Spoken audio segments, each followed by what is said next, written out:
Carlos, ¿cómo estás? Muy buenos días, gracias por acompañarnos. ¿Qué tal, Patricia? Buenos días, gracias por la invitación. Comentaba al inicio del programa que en realidad lo que estamos viendo es el resultado de colaboradores eficaces que están dando cada vez más indicios, que lo único que va a pasar es que más hechos, explicando, por ejemplo, cuál era el esquema, ¿no es cierto?, de trabajo para conseguir las licitaciones y para que se dieran de esta manera tan irregular, acompañada además de trabajo de la policía que ha descubierto en casa de la señora Jennifer Paredes, como dice en este momento, en el día de hoy, el Comercio en su primera plana, sellos de autoridades regionales. Es decir, se va configurando, entiendo, un rompecabezas, Carlos, al que cada vez le faltan menos piezas, ¿no? Sí, Patricia, acá nos encontramos ante una situación, digamos, de delincuencia que podríamos denominar prácticamente clásica, el menudeo. Era como cuando la policía, el Escuadrón Verde, hacía las redadas allí en la avenida Zángaro, de los falsificadores, no encontraban sellos, documentos, es decir, las personas confeccionaban la documentación para los fines necesarios en ese minuto. Y acá pues el hecho de tener sellos, documentos de las autoridades, expedientes técnicos, representa, digamos, para mí lo más preocupante, porque al final todo este manejo que ha existido y que la Fiscalía ha podido, digamos, paralizar, es algo para mí que entra ya dentro del terreno de lo que es delito flagrante, ¿no? Entonces, ya en el caso de la señora Jennifer Paredes, la audiencia fue suspendida, va a tener que reiniciarse mañana y pasado, y yo creo que la Fiscalía tiene grandes argumentos, no solo por el lado de lo que es elementos de convicción del delito cometido, que es un tema de fondo, sino en especial cuestiones propias a lo que es el peligro procesal, porque uno de los puntos de la Fiscalía que aparece en su requerimiento de prisión preventiva es el ocultamiento de la señora Jennifer Paredes en Palacio de Gobierno, que es algo que está aprobando la Fiscalía a nivel indiciario, ¿no? Entonces, el círculo se va cerrando, se va llegando al primer mandatario. El primer mandatario se ha adelantado, dijo el otro día en un tuit: mi esposa va a entregar el pasaporte. Ayer ha dicho que lo quieren dejar solo, quieren ponerle grilletes a la esposa. Ya son discursos, digamos, que van más en el terreno político que en la parte jurídica, porque no hay explicación a todo esto que se está viendo. No, de hecho el señor, el abogado del presidente cada vez se queda con menos argumentos y cada vez encontramos más hechos contundentes de que una cosa es decir, no quiero que me investigue el presidente, otra cosa es empezar a desaparecer evidencia que no está tras el presidente, sino tras la señora Jennifer Paredes, que por cierto no tiene ninguna protección de ningún tipo. Entonces, yo quiero saber si la señora estaba escondida en Palacio, bueno, entregó las cámaras. Quiero saber a quién llamaba por teléfono, bueno, entregó el teléfono, ¿no? Entonces, este rollo de soy inocente, pero por si acaso escondo toda prueba posible, ya no tiene asidero, Carlos. Sí, claro, y creo que ahí la Fiscalía tiene un punto fuerte precisamente para el tema de la prisión preventiva, más que para el alcalde, respeto a Jennifer Paredes, porque ella es la que está anclada al círculo familiar del presidente. Han desaparecido las grabaciones de seguridad, cuando hay un mandato legal de que eso tiene que estar efectivamente resguardado, con ciberseguridad. Y esto se anuncia, digamos, posterior a la diligencia, como tratando de poner el parche antes que salga el problema, ¿no? Entonces, creo, como decía hace un momento, que el círculo se va cerrando y acá el presidente se va quedando solo. Ya no sabemos si en verdad va a seguir teniendo operadores políticos, operadores para todas estas cosas, porque le están desarticulando lo que para la Fiscalía es una organización criminal, y el siguiente paso es su esposa y él. Así ya es. no hay tampoco mucho más que ganar. Así es. Y claramente lo que tenemos en este momento es, además, un esquema en donde nadie se va a mojar por nadie. Esto no es en otras épocas en que había funcionarios que decían, ok, yo robé, el presidente no tiene nada que ver. No es cierto, que por lo menos estaban dispuestos a hacerlo, o esa era la sospecha. Acá el primero que agarran canta, ¿no? Lo que da cuenta, sí, además de la precariedad del entorno, porque claro, no es un partido político, no todos son parientes del presidente, y eso, Carlos, lo que podría ocurrir lo que va a ocurrir es que ya se va a caer de maduro el tema de que el presidente estaba involucrado en esta red criminal, ya casi no van a quedar dudas. En ese sentido, sí, el Congreso puede seguir poniéndose de lado, y la justicia puede actuar al margen del Congreso. Yo creo que desde mi punto de vista ya, por lo menos a nivel de lo que es prueba indiciaria, está claro de que el presidente no solamente tenía conocimiento, sino que estaba involucrado en estos hechos. La señora Jennifer Paredes no tiene ningún poder para aprobar un decreto que permita la transferencia de dinero de manera rápida, célere, de la mano con el ministro de Economía para este tipo de negocios que se han aquí realizado. El presidente no puede decir que no sabía que estas personas ingresaban a Palacio de Gobierno, no puede decir que no sabía de estas reuniones y estas, digamos, obras que se habían licitado de manera célere, rápida, etcétera. Entonces, todo indica que el presidente estaba involucrado en los hechos y no solamente tenía conocimiento. Y como tú dices, ¿no? Acá siempre, ya lo repetimos hasta el cansancio, solo hay dos caminos. Y el principal es el Congreso, que es el que tiene que tomar una decisión urgente. No lo hace. La única otra vía es la del Poder Judicial, donde hay trabas procesales, hay reglas que impiden que el presidente pueda ser suspendido, salvo, como siempre repito, que el juez de investigación preparatoria dicte una sentencia o una resolución que sea verdaderamente innovadora y ponga por encima la lucha contra la corrupción versus estas normas procesales que prohíben dejar sin efecto en el cargo a un presidente en funciones. Pero sabemos que esa no es la vía ideal, en el sentido de que estás poniendo la ley en un punto extremo y que ya sabemos que eso puede después dar pie a que se reclamen tribunales institucionales internacionales, o que Castillo finalmente lo use para victimizarse después, ¿no es cierto? O en el momento. Sí, ¿no? Sí, sin duda que hemos visto situaciones similares o parecidas en todo lo que son ámbitos vinculados al activismo judicial, ¿no? Así es. Por ejemplo, en materia de derechos humanos, no hay prescripción. Los casos se cierran, pero a la hora la Corte Interamericana dice que no hay cosa juzgada y los casos deben de resetearse e investigarse, pese a que han pasado incluso más de 30 o casi 40 años, como el caso de los penales, ¿no? Ahora bien, en el caso de lo que es corrupción, la Corte Interamericana, por ejemplo, no tiene fallos a favor de imputados por casos de corrupción. No es un caso político, este es un caso de corrupción. De acuerdo. Y yo pienso que hay allí un espacio abierto para toda esta discusión. Además, no está afectando el derecho a la vida, a la libertad, es decir, no se está yendo contra, se está combatiendo un delito expreso, Claro, ¿no?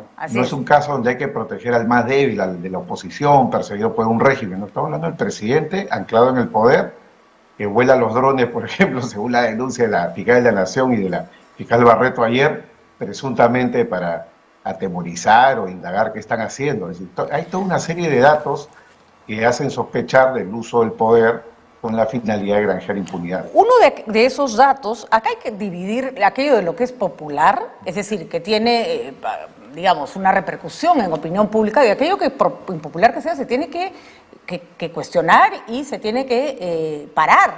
La prensa no será santo de la devoción en ese momento del público, no lo es en muchas partes del mundo, por cierto, porque justamente el abuso del poder pasa por el desprestigio de la prensa, siempre es el primer escalón, pero no se puede permitir que haya iniciativas legislativas que corten la posibilidad de la prensa de hacer investigaciones y que además amenacen a los fiscales, Carlos. Porque si tú dices, voy a sancionar a cualquier fiscal que filtre información, imagínate qué fácil es que alguien, que no es el fiscal, filtre la información que está manejando ese fiscal para que saquen al fiscal que me incomoda del caso. O sea, parece una medida interesante hasta que te das cuenta que puede ser usado por el propio delincuente.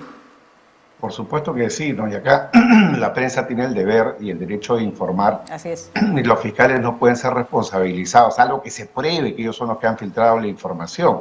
Y como sabemos, la prensa, los periodistas no tienen el deber de revelar su fuente. Es un derecho que está reconocido a nivel internacional.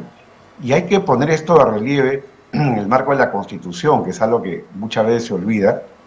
Y es que el llamado cuarto poder, por usar, digamos, ese nombre, aunque no está reconocido como tal en la Constitución, viene de la mano con lo que son las libertades políticas, ¿no? Entonces, el derecho a informar, el derecho a ser informado, el derecho a conseguir información, el derecho a fiscalizar, por eso existen las leyes de transparencia e información pública. Entonces, no se puede cuestionar el trabajo de la prensa y, al contrario, yo creo que a la prensa le debemos el hecho de que se esté descubriendo todos estos casos que no se podían conocer si es que no habría el trabajo de la prensa, que es un trabajo, digamos, permanente, de cuestionamiento, y es esencial, digamos, para el desarrollo de una democracia. Y no lo digo yo, lo ha hecho la Corte Interamericana y los tribunales constitucionales de todo el mundo. Además hay que decirlo, el hecho de que la Fiscalía filtre información, por supuesto que es condenable, pero existen elementos de control dentro de los propios poderes del Estado para sancionar a fiscales que están haciendo el uso equivocado o no están haciendo un uso apropiado de la información que llevan adelante.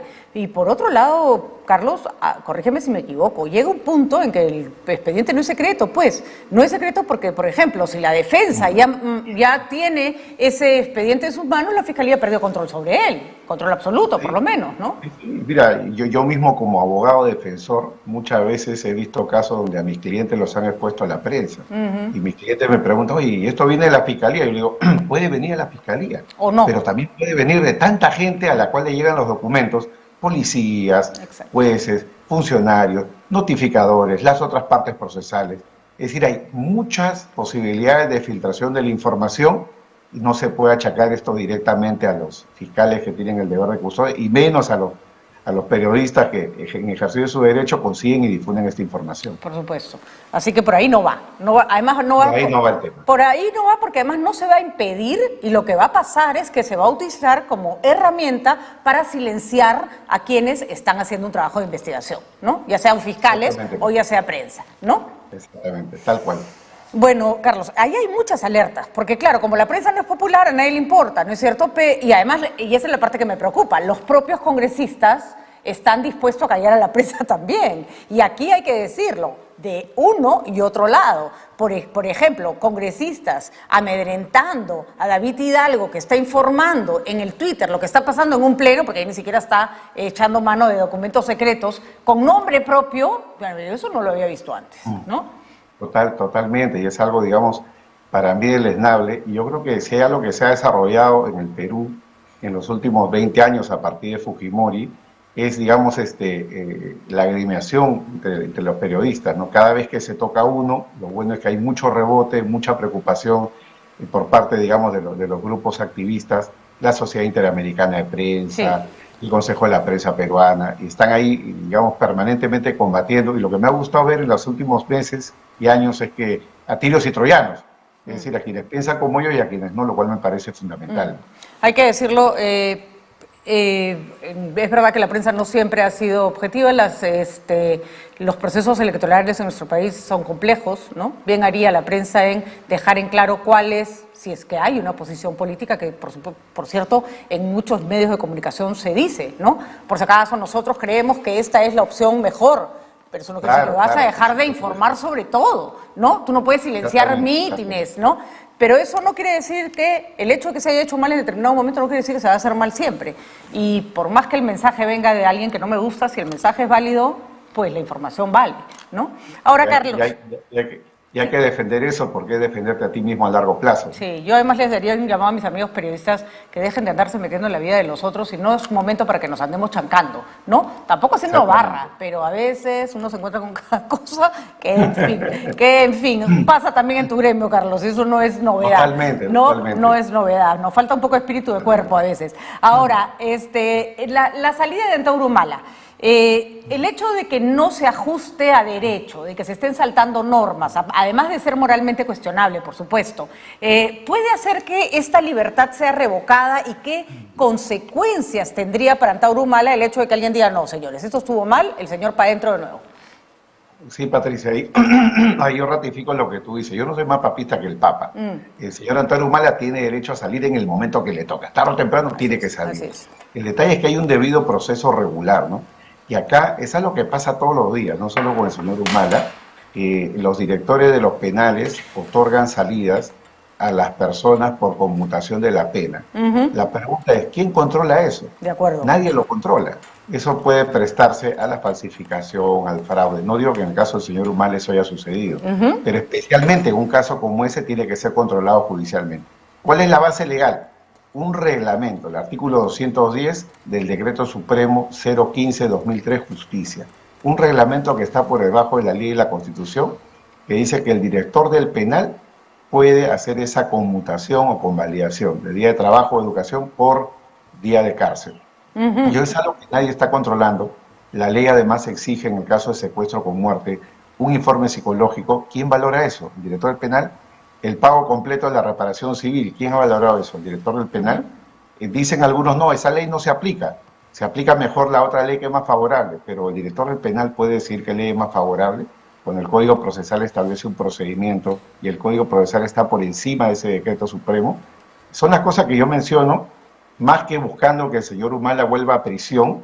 Yo creo que es un tema que tiene ya que resolverse, porque no es solamente el caso del señor Humala, sino es el caso que aboca a un montón de personas que piden esta medida o este beneficio, que no es un regalo ni un derecho, es algo que le puede otorgar el juez según la capacidad de la persona de salir de prisión y no volver a cometer delito. De acuerdo. Ahora, el hecho de que el señor Humala salga y dice que no se arrepiente de nada, uno no puede volverlo a meter preso por eso, ¿no es cierto?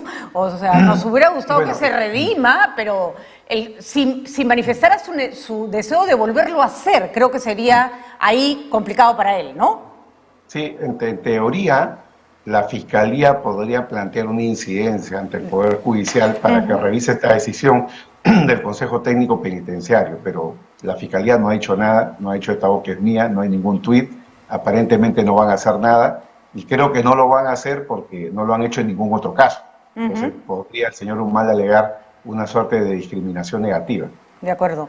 Ahora, ha habido casos pues de que se han revocado algunas decisiones, tal vez el que más recordamos es el caso Cruciat, que se revocó nada menos que un indulto de manera... Nadie cuestionó, no simplemente lo metieron de nuevo a la cárcel. No estoy diciendo si estuvo bien o mal, estoy recordando casos. Me parece que Joy Guay también quiso salir en un momento y le dijeron, no, te quedas hasta el final de tu pena porque pesaban otras acusaciones sobre él, ¿no? Sí, efectivamente. Hay indultos que se han prosperado, como el de Jailili, o también, por ejemplo, el de algunas personas que están condenadas incluso por delito de narcotráfico. Pero en casos famosos como el de los Cruciat, el del propio Fujimori, hubo una revocatoria. En el primer caso, por orden del presidente, el presidente lo indultó y el presidente le quitó el indulto. Cruciat se fue al Tribunal Constitucional y perdió. En el caso de Fujimori fue por orden judicial. De acuerdo.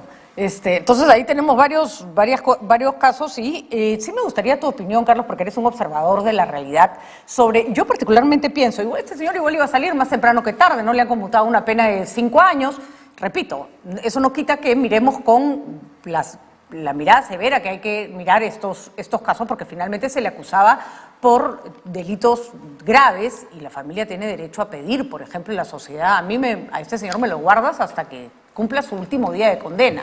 Pero lo que me preocupa es el contexto en el que sale. No es el mismo contexto de hace 17 años, el Perú está claramente dividido además en función de un discurso de desigualdad social que se promueve desde el propio gobierno, y hay que decirlo, liderazgos bastante más agresivos, un radicalismo que yo creo que no convoca a todo el Perú, pero que ha convocado importantes adhesiones, y encima, Carlos, un hombre que promete poner orden, a gritos por supuesto, en un país que es un caos, ¿no? Sí, Patricia, mire, ahí vamos a tener potencialmente a un actor político que yo creo que va a tener la capacidad de recoger la indignación popular. O sea, el señor Castillo, si hacemos un análisis ex post, si bien hoy día su popularidad puede estar por debajo, le gana a Keiko Fujimori porque justamente logra recoger todo ese sentimiento del grupo de personas de este país que dice, miren, no tengo nada, no tenía nada ayer, no voy a tener nada mañana, que no tengo nada que perder, cambie todo, que le quiten plata a los ricos, que suban los impuestos. Y bueno, llegado el señor Castillo al poder, no ha hecho nada de eso. Entonces, alguien que sale de prisión, alguien que se considera para algunos un héroe, alguien que dice que es un etnocacerista y va a reivindicar los valores, digamos, históricos del Perú, puede recoger todo ese sentimiento popular, lo mismo que recogió en su momento Castillo, y poder armar de ello un liderazgo político, ¿no? De acuerdo. Sería preocupante por el radicalismo. Además, yo sostengo, ahora vamos a analizar la figura de Antauro con un especialista en etnocacerismo, que Antauro ni siquiera puede ser considerado claramente una persona de izquierda en términos de comunismo, marxismo-leninismo. Es básicamente un populista en todo su discurso económico, social. O sea, dime qué necesitas y yo te lo ofrezco, ¿no? Sí, recordemos su frase, ¿no? Como que va a fusilar a todos los corruptos, cuando en Perú no existe ni siquiera la pena de muerte. Sí. Populismo porque sería inconstitucional, pero lo ofrece y las personas creen. Así es. Ponen su voto pensando que van a matar a los corruptos. Bueno, yo creo que la respuesta está en manos de la clase política, a ver si madura de una vez por todas, aunque le quede poco tiempo, Carlos. Muchísimas gracias. Gracias siempre por la gracias claridad. a ti. Buen día. Buena Buen semana. día. Hasta luego. Que tengas una Adiós. gran semana.